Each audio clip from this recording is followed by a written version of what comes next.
He tried to encourage her, but it was useless. The older Katagiri gave Kasara a stack of papers that someone had sent today. This was the investigation result about the metal block that she had researched.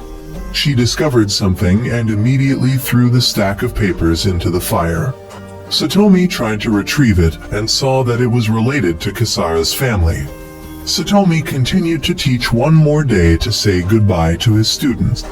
The Katagiri brothers thought he would only bring more trouble as he wanted to have responsibility for them. He went to Kasara's tent, and Tina was about to wake Kasara up, but he wanted both of them to go later if they wished.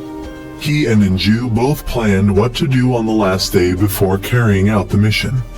But when they arrived, he saw police standing around. Feeling something was wrong, he ran to check and witnessed a bomb crater there.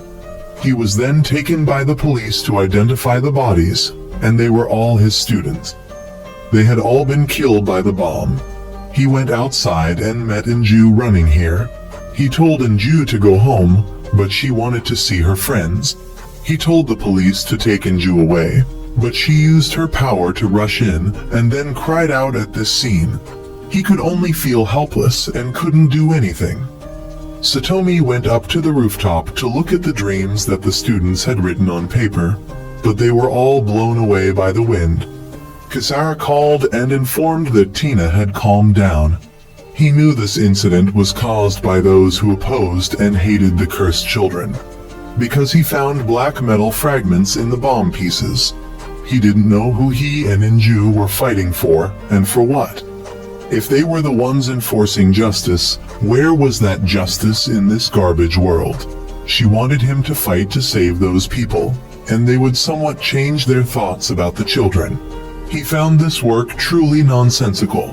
But then the entire tower suddenly collapsed. The reason was that they didn't anticipate the wind force causing it to fall earlier than expected. Kasara would arrive there first, while Satomi had gone to call Enju. The girl was still out of it, and when he mentioned the tower's collapse, she had to regain her composure to join him in the fight. The civil security forces then stood waiting to see how the government army on the other side would fight. The explosions suddenly stopped, making them think the army had won. But the tank flew back, and the monsters then poured in. Satomi's group discovered a flock of flying monsters that could potentially flank them. But leaving their position now would be considered insubordination. However, the entire group only followed his direction. His group thus abandoned their position and ran into the forest to attack the monsters inside. Everyone coordinated well and supported each other to ensure no one was in danger. He and the group later returned to the battlefield, but the monsters had now swept through everything, leaving nothing behind. The remaining people had also been rammed by the monsters. He saw the commander standing up there. He went over to ask and learned that everything was over. Among the monsters, there was something called the Spear of Light. He and his associates, though dead, were still holding hands, and now he fell down and straight into the monster's mouth. Afterward, he also witnessed how terrifying the Spear of Light, the commander mentioned, was. They shot all over the battlefield and destroyed everything they shone upon. The monsters then suddenly turned back and retreated. All that remained after the battle was just ruins. Half of the troops had died. As for the monsters, even if they died, they could still reproduce. The battle situation after tonight would become 500 civil security forces against 2,000 monsters, a completely hopeless number. The next day, he went to the field hospital and saw Enju working there. Kasara praised that the girl had helped the soldiers feel better. His teacher also came here, and she had been given a ticket to go down to the shelter, but had torn it up instead of giving it to someone else. Because people would kill each other for it anyway. She didn't believe a shelter could protect everyone. She chose to stay here to encourage those who dared to face danger. Human thoughts are usually logical, but actions are based on emotions. She wanted him to act because if he stopped, death would catch him. When he asked about Enju, she only felt sorry for the girl's friends. But she still thought Enju was okay because the girl had more resilience than they thought. For now, they wouldn't mention anything that would make Enju remember that sad event. The teacher then let all three go home and rest. The three arrived at an abandoned mansion in the forest. This was the temporary resting place that Shuma had found. As soon as they entered, Tina had already cleaned up inside. It's only for a few days, but clean is still better. In the middle of summer, they still had to light the fireplace because the dust from the black pillar had covered the sky, so they would be cold for the next few days. The group then sat down to eat and drank happily like a family. They didn't know why the monster from last time had retreated. Kisara also called him over, saying there was something to discuss. It was about the patients hit by the spear of light. Most were deaf and blind, quite similar to the symptoms of mercury poisoning. Tina had also seen a level 4 monster that seemed capable of shooting mercury, as Kisara said, but she couldn't transmit the image. Suddenly a soldier came to Satomi and told him to meet Commander Gadu. He had lost a leg in battle and asked him how his son was in his final moments. He could only lie that the person fought very bravely. He felt quite mistaken for letting his son join the civil security. He had discovered the secret about the big monster in the battle. He knew that the big one secreted a substance called pheromone, and that caused the surrounding monsters to concentrate towards it. And its injury had caused the whole herd to retreat, so they only needed to kill that big one, and the monsters would disintegrate. But he knew that thing was immortal because he had tried slashing its brain or attacking its heart, but it could still recover. He also knew about the one shooting the spear of light, and that one was no less dangerous than the big one. Both were like the king and queen, so to win, they had to defeat both. But he only now mentioned that he and your group had left your position on your own accord. Although he explained that he went to deal with the rear group, orders were still orders. He decided to disband your group and execute he as an example. When he resisted, he were knocked down by his associate, and his way of executing he was to force he to infiltrate the monsters and deal with the queen. In return, he wouldn't punish your team. He had to go back to pack your belongings and leave silently. Kisara discovered he leaving, but he didn't want her to follow. She wanted to run away with you, but where was there left to hide? He had to go alone, and on the way were attacked by a pack of dogs. He fired your gun to kill some and ran, but they dragged he into the river. He clung to a rock, but were surrounded on the shore. But suddenly they turned away, and when they came back, they were all dead. He met Haruko and Hina again. He was still alive and came to help you. He was still wary of him, so he reminded he that he had given he medicine and bandages to treat your wounds. He asked what he were doing, and he told him about going to kill monsters. He had seen the monster shooting mercury that he were looking for because he had observed yesterday's battle. The reason he didn't participate was that he didn't need peace. The reason he wore a mask was because no one wanted to see his face. If they did, that person would regret it. He knew he were jealous of his power, and he was also jealous of your happy life. So he decided he would teach he what true joy is. He was sure he would have to join his side. The next morning, he met Haruko again, and he told he the location of that queen. He went, and he followed because he also wanted to encounter that monster. The three of he found the monster's lair. Haruko pointed out the one he had seen, noting that its limbs were degenerated so it would need other monsters to help it feed and move. Originally, Satomi planned to blow it up with explosives, but your backpack had been swept away by the river. Haruko wanted to go in and deal with it using his mechanized body parts, and he alone wouldn't be enough, so he needed Satomi's help. Both of he charged in and launched powerful attacks, causing the monster to cry out in pain. It only managed to fire one shot before completely collapsing. The small monsters were alerted and ran around in disarray. Satomi suffered complications from his wounds and was rammed, but Hina came to rescue him. The three of you hid in a corner and discovered the big one was also in this group and fleeing. He ran to report to Tenchi to send out planes because he had dealt with the queen. She sent out jets to fire missiles at the monsters. It knocked down the planes. The king, though its head was smashed, was still immortal as Gadu had said. The battle afterward was again fierce, and when he returned to the camp, most of it was in ruins. But Enju was still okay and rushed to hug he because he had left alone. He also met Kasara again, and she informed he that he would be the new commander since Gadu had sacrificed himself. He went to see Gadu's body and honestly said he didn't hate him. The people down there were causing trouble with Haruko because he had beaten some people in the camp, but he simply responded to their challenge. Hina wanted to fight with Enju, but Katajiri's younger sister held her back. Satomi thought it wasn't the time to argue, but they should think of ways to defeat the monsters. Haruko decided to closely observe your leadership abilities. He later met Shuma again and asked where his partner Midori was, and were taken to the infirmary. The girl had been injured while helping someone else.